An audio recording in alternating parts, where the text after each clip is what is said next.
बताओ तो सही, ये सफेदी किस चीज की है? कहा जब करबला में बेड़ियां डाली गई इतनी सख्त थी कि मेरे जिस्म की पैरों की खाल सूख गई थी। उस दिन से आज तक हड्डी नजर आती है और गले का तौक इतना भारी था कि मेरा इमाम ऐसे झुक के चलता है जैसे नमाजी रुकू किया करते हैं। अल्लाह अकबर। तारीख का ये बाप पढ़ के देखिएगा। आओ ढोलक बजाने का शौक है तो जम के ढोल बजाते हैं। अगर तुम्हें ढोल बजाने का शौक है तो सिर्फ मुहर्रम में नहीं, बाप के जनाजे पे भी बजाओ, माँ के जनाजे पे भी बजाओ, बहन के जनाजे पे भी बजाओ, भाई के जनाजे पे भी बजाओ। शौक है तो बजाओ शौक। अब अगली बात करूं, 71 लाशें हुसैन ने उठाई, 72वां वजूद मेरे हुसैन का। कितना? 72वां वजूद मेरे हुसैन का। जाओ मोहल्ले देख के आओ, किसी माँ का एक लाल चला जाए, औरतें संभालती हैं। 6 माह का बच्चा मर जाए या 6 साल का मर जाए, माँ के सर पे दुपट्टा नहीं बचता है। रोते हुए देखा है ना, लोग चेहरे देखने जाते हैं, मौलाना साहब चेहरे देखने जाते हैं।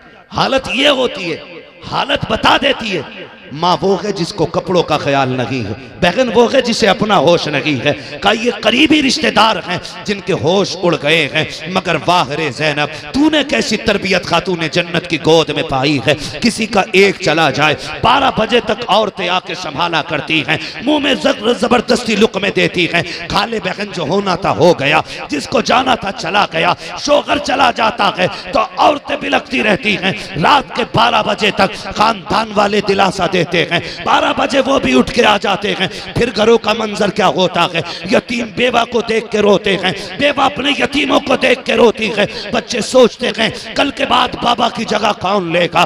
माँ देख के रोया करती है, मेरे बेटों का सहारा कौन बनेगा। मगर वाह रे ज़ैनब, तेरे आगे एक नहीं था। बेटों की लाशें तेरे सामने हैं, भतीजों की लाशें तेरे सामने हैं, हुसैन जैसे राकिबे दोषे पैगंबर की लाश तेरे सामने है। लेकिन आगो फुगा तो बड़ी बात, सीना चाक करना तो बड़ी बात, मिट्टी डालना तो बड़ी बात, तेरे सर से चादर तक नहीं सरकी है। हमने करबला को पढ़ा है, तुम भी पढ़ो करबला को। असर के वक्त जब खेमे लूटे जा रहे हैं, अहले बैत असर की नमाज अदा कर रहे हैं, जब मगरिब के वक्त में हज़रत सकीना की बाली नोची जा रही है, तब उस वक्त में खातूने जन्नत औरतों के साथ मगरिब की नमाज अदा कर रही है। जब खेमों को आग लगाई जा रही है, ईशा की नमाज अदा हो रही है।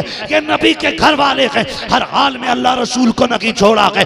इन्होंने नमाजों की पाबंदी की है, कुरान की पाबंदी की है, और तुम ढोल की पाबंदी कर रहे हो, कौम को गुमराह करने की कोशिश कर रहे हो। 12 तारीख के दिन जब कैदी बनाया गया अहले बैत को, कौन सा सितम नहीं हुआ है यार। किसी एक बेटी को पुलिस उठा के ले जाए, पूरा समाज बाइकाट करता है, गाली देता है, कहता है कितने बदतमीज पुलिस वाले हैं। औरत बच्ची को उठा के लेके चले गए हैं, और तुम्हें गैरों का इतना दर्द है, नबी की बेटी का दर्द क्यों नहीं होता है।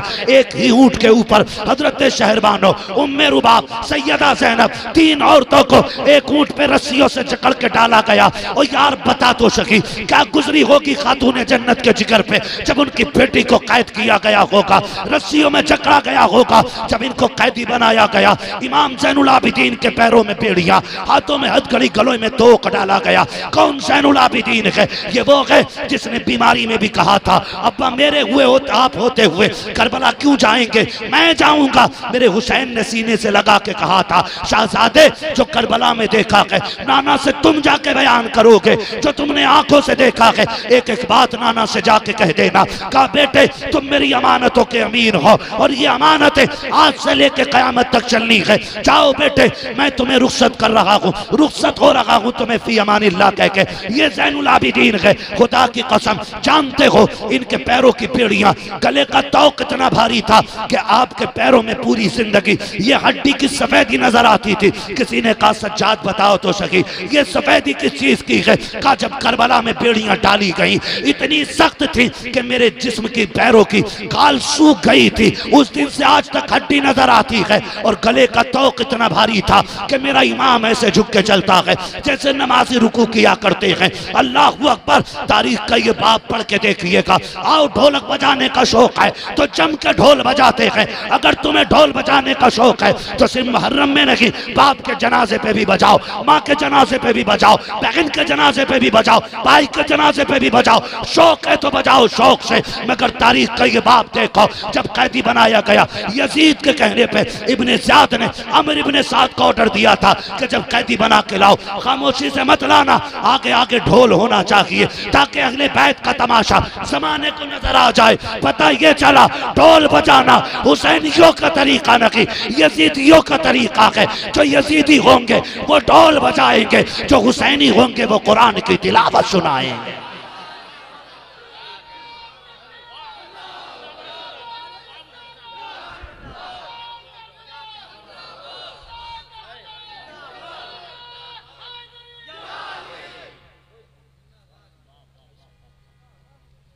गैरत नहीं आती है? जातियात को लेकर के आप इतने गिर जाओगे? किसी एक आदमी का हसद तुम्हें इतना मार डालेगा, ये तो सोचा भी नहीं था। और रह गई हसद की बात जिससे करते हो, तो सुनो, नस्लों तक रूहें तड़पेंगी। वो बात कह रहा हूं, तुम जितने चाहो जोर लगा दो, वो तो कह के चला गया अख्तरे कादरी खुल्द में चल दिया, खुल्द वाक़े हर एक कादरी के लिए। जो चाहो अब करते रहो, वो तो जन्नत में है, वो जन्नत में है। ये बात किसी और की नहीं, मेरे मुर्शिद गिरामी सरकार ताजुश शरिया अल्लामा अख्तर रजा की बात है। हाँ भाई, सीधी सी बात, ताजुश शरिया, ताजुश शरिया,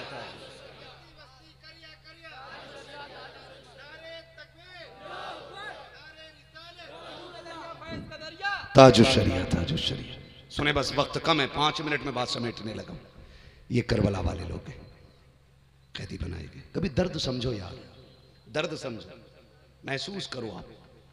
और बातें ज्यादा कड़वी लगती हैं मेरी, मगर याद रखिएगा, दवा जितनी ज्यादा कड़वी होती फायदा उतना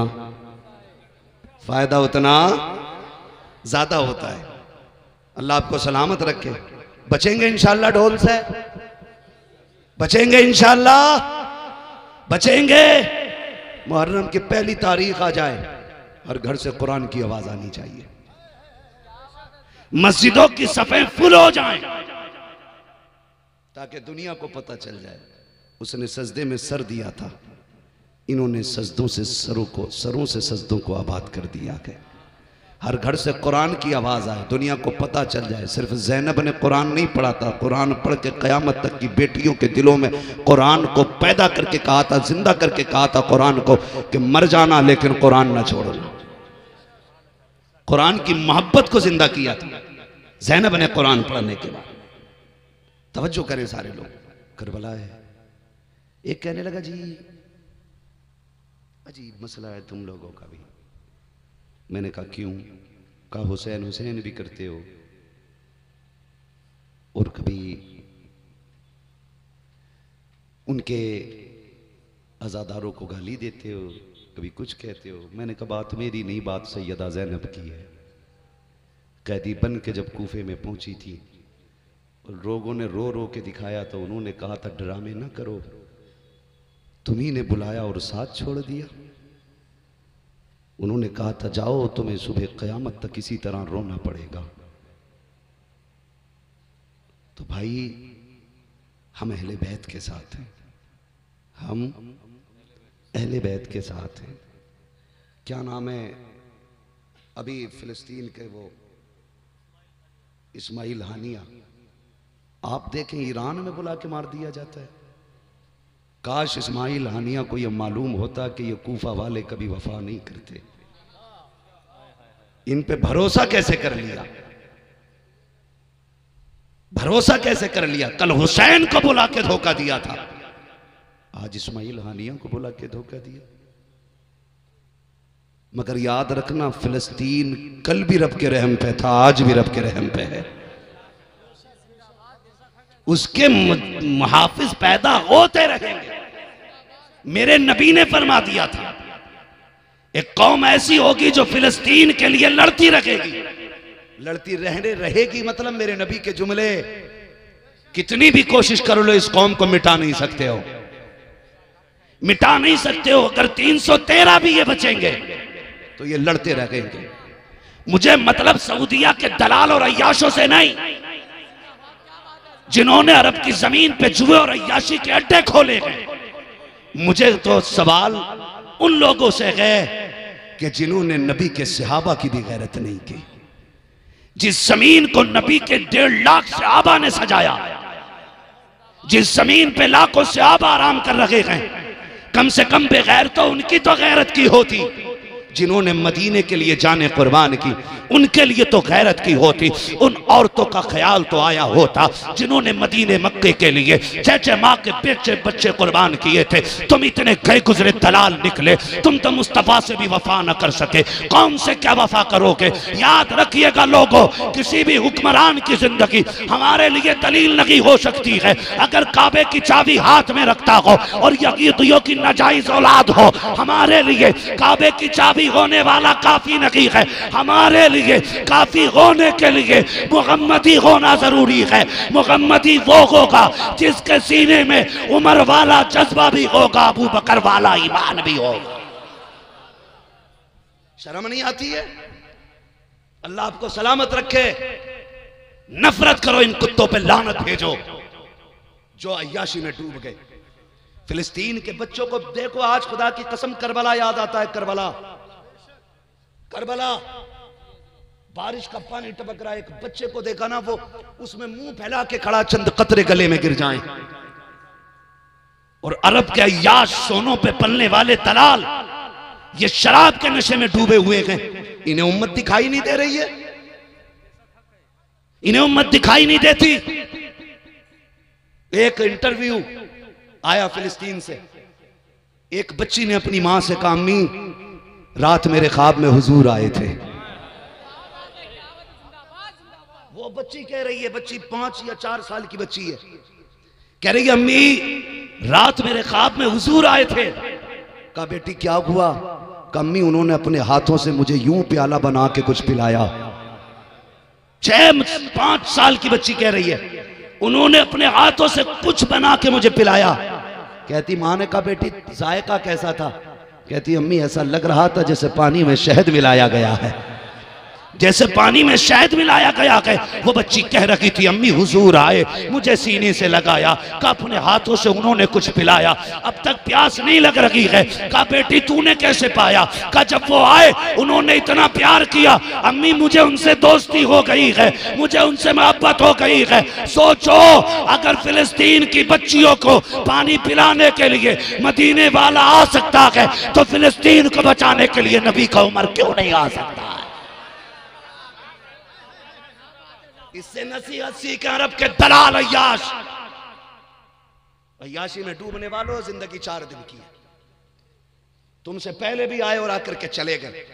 जब यजीद जैसा यार ना रहा, तुम्हारी औकात क्या है? जब यजीद जैसा ना बचा, तुम्हारी औकात क्या है? मुसलमानों, पूरी दुनिया आज उन मजलूमों के साथ है। हर धर्म का बंदा उनके लिए दुआ कर रहा है। सोशल मीडिया पे चेक कीजिए, हिंदू मुस्लिम सिख ईसाई सारे लोग निंदा करते हैं इन लोगों की कि बच्चों के साथ ये रवैया। जंग जंगी उसूल से होती है, जंगों में बच्चे नहीं मारे जाते। और इस्लाम की तो ये तारीख रही है, जब मेरे नबी ने पहला लश्कर इस्लाम का तैयार किया जिसे बद्र का लश्कर कहा जाता है, और 313 सजाए मेरे नबी ने। तलवारें भी पूरी नहीं थी, खंजर भी पूरे नहीं थे। किसी पे ढाल है तो तलवार नहीं, किसी पे तलवार है तो ढाल नहीं है। 5-6 घोड़े, 7-8 ऊंट, खाली हाथ दौड़ लिए। यहूदी कहने लगे, दुश्मन इस्लाम कहने लगे कि भाई खाली हाथ लड़ने चले आए, तुम्हें मां प्यारी नहीं है? मां प्यारी नहीं है? बड़ी प्यारी बात कही थी। उन्होंने कहा था न ताजो तख्त पर क्या है, न ज़ोहदो इत्तका पर है, हमारा नाज जो कुछ है मोहम्मद मुस्तफ़ा पर है। कहा तुम खाली हाथ देख रहे हो, हम हुजूर के बाहर भरोसे आए हैं। और मेरे नबी ने खाली हाथ वाले बंदों के हाथ में लकड़ी दी, लकड़ी, वह चलो दौड़ जाओ। न ढाल, न जिरा, न बख्तर, न सीना बंद, न कलाई बंद, कुछ भी नहीं। हुजूर ने लकड़ी दी, दौड़ गए। कैसा अकीदा था, कैसा अकीदा था। हुजूर ने लकड़ी दी है तो काम पूरा होगा, काम पूरा होगा। अकीदा इतना पक्का, खुदा की कसम दुनिया जानती है तुम्हारे मुंह से जो निकली वो बात हो के रखी। 313 ही लड़ गए कि नहीं? 313 बोले हैं।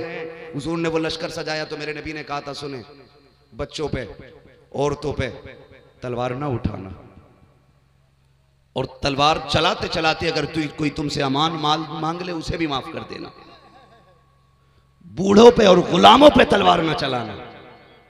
लड़ना उससे है जो तुमसे लड़ने आए, समझ गए? लड़ना उससे है जो तुमसे लड़ने आए।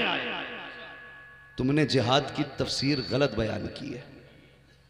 तुमने जिहाद को कत्लेआम कहा है। यह कत्लेआम नहीं, समझे इस बात को। नबी ने कहा बच्चे और औरतों पे हाथ ना उठाना, और उस पे भी हाथ ना उठाना जो अमान मांग ले। अमान मांग ले। जिस नबी ने यह तालीम दी उसकी उम्मत के बच्चों को बमों से उड़ाया जा रहा है, और बगैर तैयाशी में डूबे पड़े। शर्म नहीं आती है? तुम साथ ना दोगे तो क्या बनेगा? कोई फर्क नहीं पड़ता। हमारा रब ऐसा कादिर मुतलक है, अगर पूरी दुनिया भी खामोश हो जाए तो वो पत्थरों से ला इलाहा इल्लल्लाह कहलवा लेगा। दरख्त के पत्ते पत्ते ला इलाहा इल्लल्लाह कहेंगे। अगर वो चाह ले तो सुने। फिर खुदा की कसम दुश्मनों की जमात से अपने दोस्तों की जमात निकाल लेता है।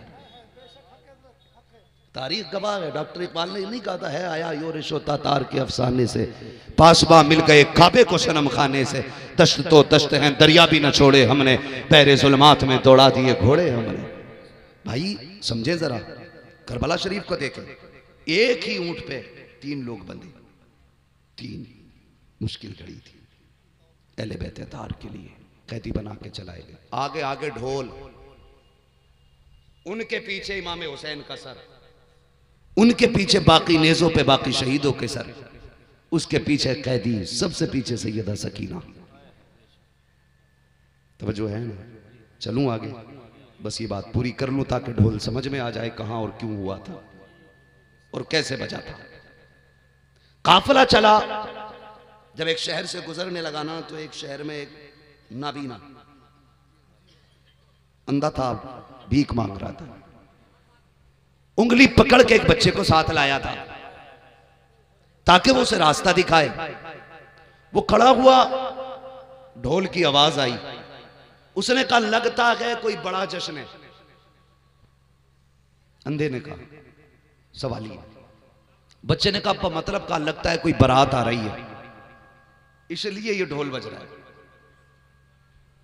कहने लगा बेटे काम करना, जब दूल्हा मेरे पास से गुजरे ना तो मुझे इशारा कर देना। दूल्हा देखे ना हमने, अल्लाह करे सारे नौजवान दूल्हा बने, ये बाप का एक बहुत बड़ा ख्वाब होता है।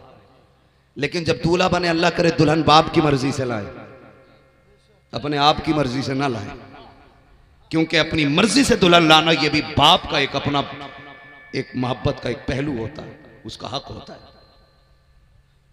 बात लंबी होगी इंशाअल्लाह, इस पे कभी फिर गुफ्तगू होगी, मैं बात समेट दूं, वक्त बहुत ज्यादा हो रहा है। अहमदुल फत्ता भाई को सुनना है, जम के सुनना है। मुझसे कहा गया तुम्हें 2 घंटे बोलना है, अहमदुल फत्ता भाई को गया तुम्हें 2 घंटे पढ़ना है। आप बताओ आप कितने घंटे तक टिकोगे? अभी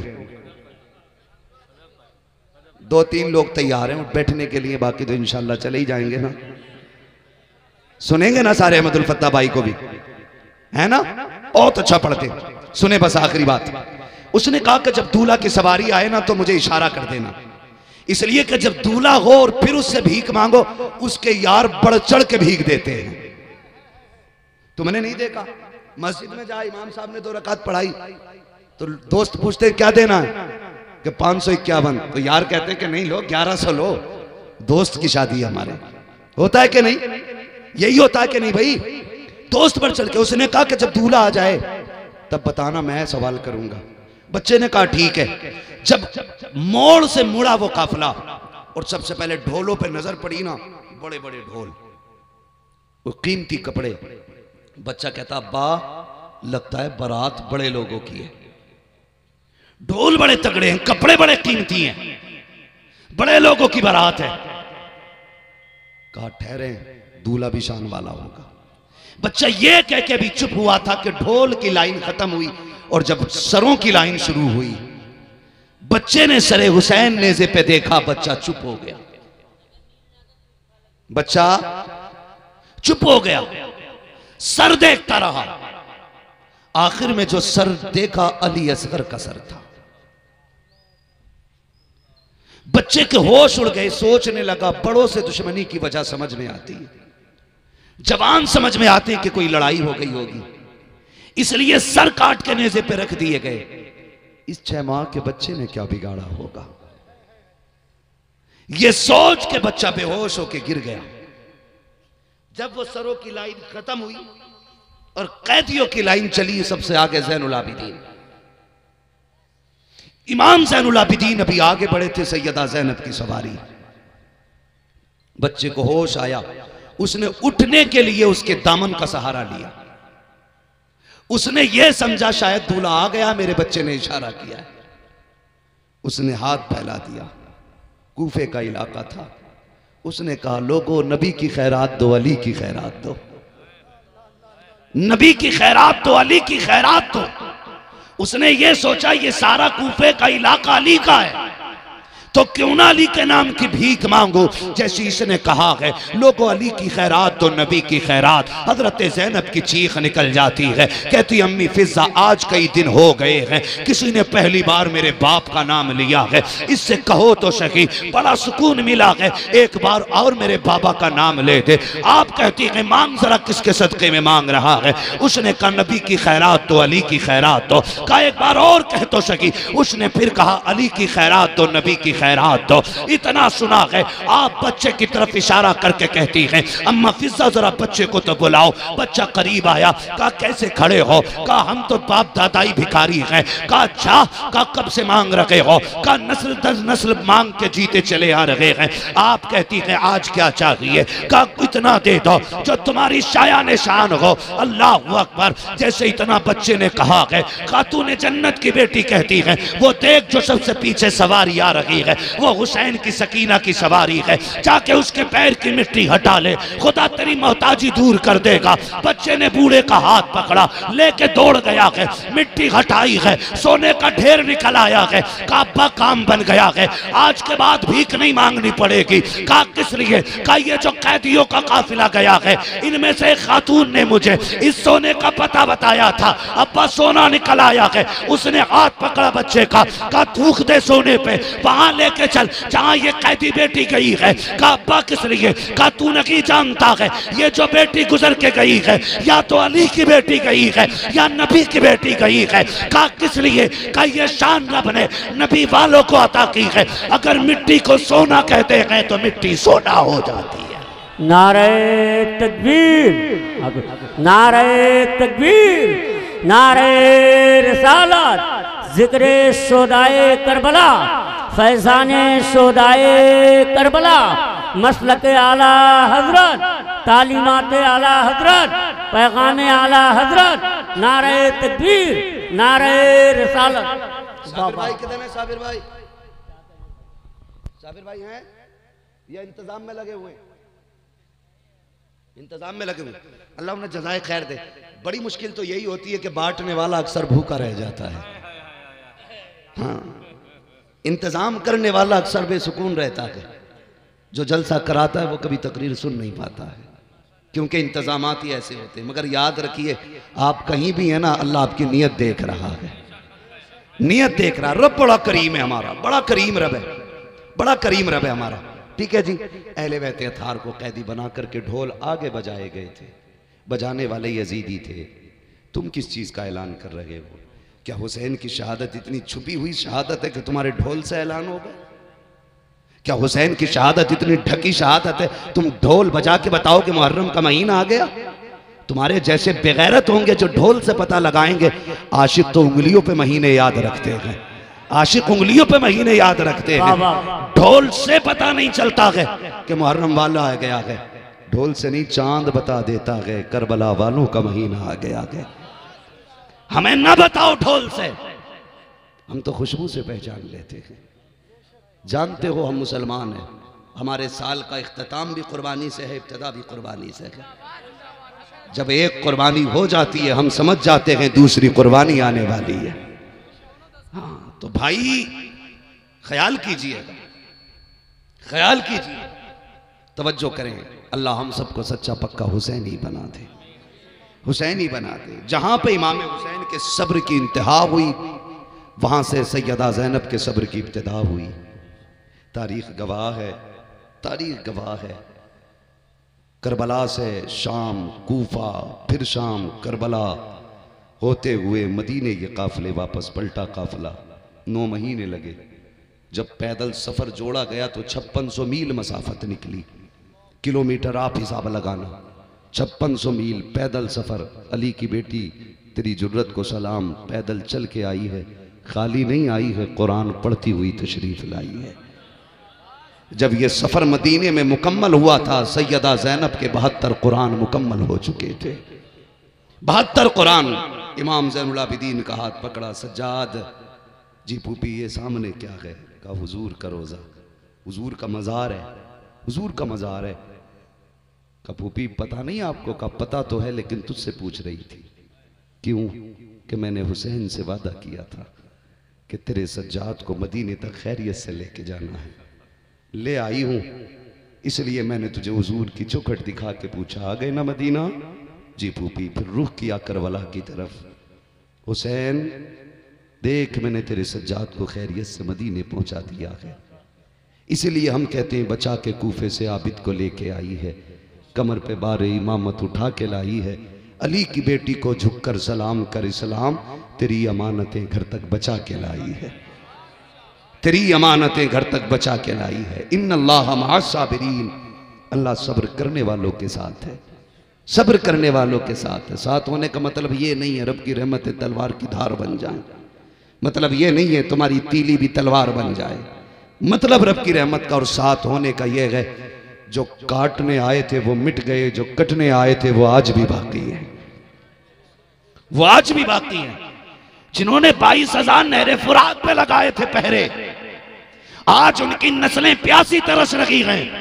कल जो कयामत तक पानी नहीं मिल पाएगा जिन्हें, खुदा की कसम वो आज भी प्यासे हैं। मगर हुसैन तेरी सरहदों को सलाम, तेरी हुकूमतों को सलाम, तू कट गया लेकिन आज भी करबला पे तेरा कब्जा बाकी है, आज भी नहरे फुरात तेरी हद में गिनी जाती है। जहां जहां दुश्मनों के खेमे थे, आज वहां वहां की मिट्टी की तेरे कदम की लगने की बरकतों से इज्जतें मिल गई। हुसैन तेरी इज्जत व अजमत को सलाम, तेरी रिफत व पाकीज़गी को सलाम। ये खुदा के साथ होने का मतलब है, जो जिन्होंने काटा वो खत्म, जो कटे वो बाकी हैं। आप कहें कैसे? पूरी दुनिया घूम लो, कोई नहीं कह सकता मैं शिमर की औलाद हूँ, कोई नहीं कह सकता मैं जिलजोशन की औलाद हूँ, कोई नहीं कह सकता मैं सिनान की औलाद हूँ, कोई नहीं कह सकता मैं इब्न साद की औलाद हूँ, कोई नहीं कह सकता हुरमला की औलाद हूँ, कोई नहीं कह सकता कि मैं यजीद की औलाद हूँ। जाओ चप्पा चप्पा घूम आओ, अल्लाह के साथ होने का मतलब समझ में आएगा। जहाँ सैयद मिले पूछ लेना, तो कोई कहेगा इमाम बाकिर का बेटा हूँ, कोई कहेगा इमाम जाफर का बेटा हूँ, कोई कहेगा मूसा कासिम का बेटा हूँ, कोई कहेगा तकी अली का बेटा हूँ, कोई कहेगा नकी अली का बेटा, कोई कहेगा रजा अली का बेटा हूँ। दुनिया घूम के आ जाओ, लोग तुम्हें तलाश कर लो, एक की बात करते हो, हर घर के अंदर एक न की कई कई हुसैन मिलेंगे। कोई अहमद हसन है, कोई मोहम्मद हुसैन है, कोई अली हसन है, कोई अली हुसैन है। वजह क्या है? खुदा की कसम, यजीद जीत के भी हार गया, हुसैन हार के भी जीत गया। कत्ले हुसैन असल में मर्गे यजीद है, इस्लाम जिंदा होता है हर करबला के बाद।